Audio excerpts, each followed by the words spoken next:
बढ़ोतरी हुई तो मुनाफे में 6 गुना का उछाल आया है। कंपनी का मार्जिन भी बढ़ा है। इस पर आउटलुक और चर्चा के लिए हमारे साथ कंपनी के सीएफओ प्रमोद पटवारी जुड़ गए हैं। Pramod ji, good afternoon.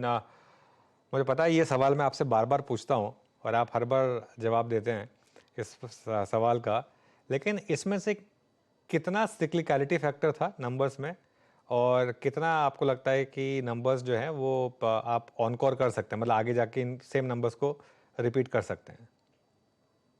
अनुज, जैसा कि आपको पता है कि पिछली 2 साल से हमारे यहाँ केन अवेलेबिलिटी को लेके इश्यू हो गया था because of the disease attack. वो लास्ट ईयर हमने काफी काम किया था, तो हमारी केन की जो क्वांटिटी है वो 16% बढ़ के आई थी। वो पूरी की पूरी क्वांटिटी एक तरीके से फर्स्ट क्वार्टर में ही क्रश होती है। तो इसके कारण हमारा कॉस्ट ऑफ प्रोडक्शन क्रैक कर गया एंड रिकवरीज भी बेटर थी। लास्ट ईयर 11.24% की रिकवरी थी, इस साल इस क्वार्टर में 11.82%। सो इसके कारण हमें कॉस्ट को कंट्रोल करने में काफी सहूलियत हुई। और इसके अलावा सेलिंग प्राइस भी काफी रोबस्ट रहा। हमने 36.85 पर केजी के बेसिस पर शुगर बेचा था।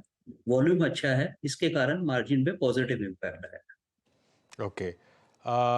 नहीं तो फिर मेरा अगला सवाल, तो किस तरीके के नंबर्स आगे यहाँ से आप डिलीवर कर सकते हैं? कोई विजिबिलिटी अगर आपको दिखाई दे रही हो यहाँ से?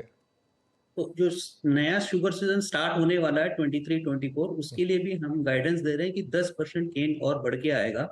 सो डेफिनेटली जैसी वॉल्यूम ये अवेलेबल होगी, कॉस्ट के ऊपर हमारा इसका कंट्रोल रहेगा। इसके चलते ethanol segment as well as sugar segment दोनों में हमें वॉल्यूम की बढ़ोतरी की उम्मीद लग रही है।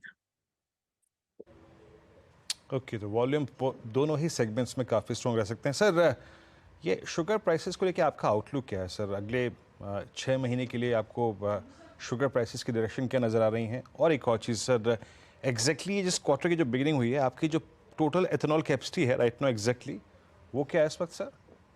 इथेनॉल कैपेसिटी अभी 1050 के एलपीडी है, जो पूरी अप एंड रनिंग है। हम्म। और आपका जो दूसरा सवाल है शुगर प्राइसेस के ऊपर, करंटली हम लोग करीब 37 के आसपास चीनी बेच रहे हैं। एंड देश में अभी भी चीनी की अवेलेबिलिटी सफिशिएंट मात्रा में है। 31 जुलाई को 108 लाख टन चीनी का स्टॉक है। 2 महीने का कंजम्पशन अपने 47 से 48 लाख टन लेते हैं, तो 61 लाख टन का स्टॉक 1 अक्टूबर को रहेगा। और थर्ड वीक ऑफ अक्टूबर से नया शुगर सीजन स्टार्ट हो जाएगा। तो हमें नहीं लगता है कि शुगर की प्राइसेस में बहुत ज्यादा कोई बढ़ोतरी यहाँ से होएगी, फेस्टिव सीजन होने के बावजूद भी स्टेबल प्राइसेस का ओके। आउटलुक हमारा। Okay, stable. अच्छा सर, अभी अभी आपने एक बात कही, मैं एग्जैक्टली सुन नहीं पाया, लेकिन आपकी जो इस बार की क्रशिंग थी वो करीब करीब 60% ज़्यादा थी। अगले 2 क्वार्टर्स के लिए एग्जैक्टली आपका क्या अनुमान है सर? क्रशिंग कितनी और हो सकती है? आपने दो बातें कही, एक तो आपने कॉस्ट फैक्टर्स पे काफ़ी काम किया, दूसरा यील्ड बढ़ाने पे काफ़ी काम किया आपने, तो अगले 1-2 क्वार्टर्स में आपकी क्रशिंग कितनी बढ़ सकती है सर? देखिए, क्रशिंग जो स्टार्ट होती है हमारी नवंबर से लेके मई तक चलती है। तो in fact July August and September quarter में कोई भी क्रशिंग नहीं होएगी। अक्टूबर नवंबर दिसंबर वाला जो क्वार्टर है, हम लोग ईस्ट यूपी में सिचुएटेड है, तो हमारी क्रशिंग करीब 15 नवंबर के ऑनवर्ड्स स्टार्ट होएगी।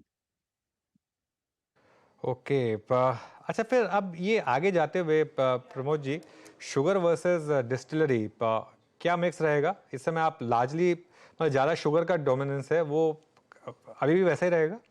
अभी नेक्स्ट 1-1.5 साल के लिए हमें लगता है कि डिस्टिलरी का प्रपोर्शन करीब 35% रहेगा। और उसके बाद तो थोड़ा और बढ़ने के चांसेस है?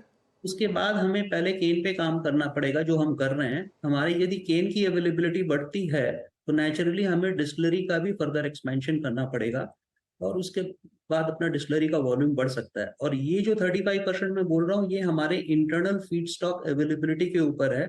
हम राइस के ऊपर ज्यादा डिपेंडेंट नहीं है। हमारी कोई भी डेडिकेटेड राइस प्लांट नहीं है।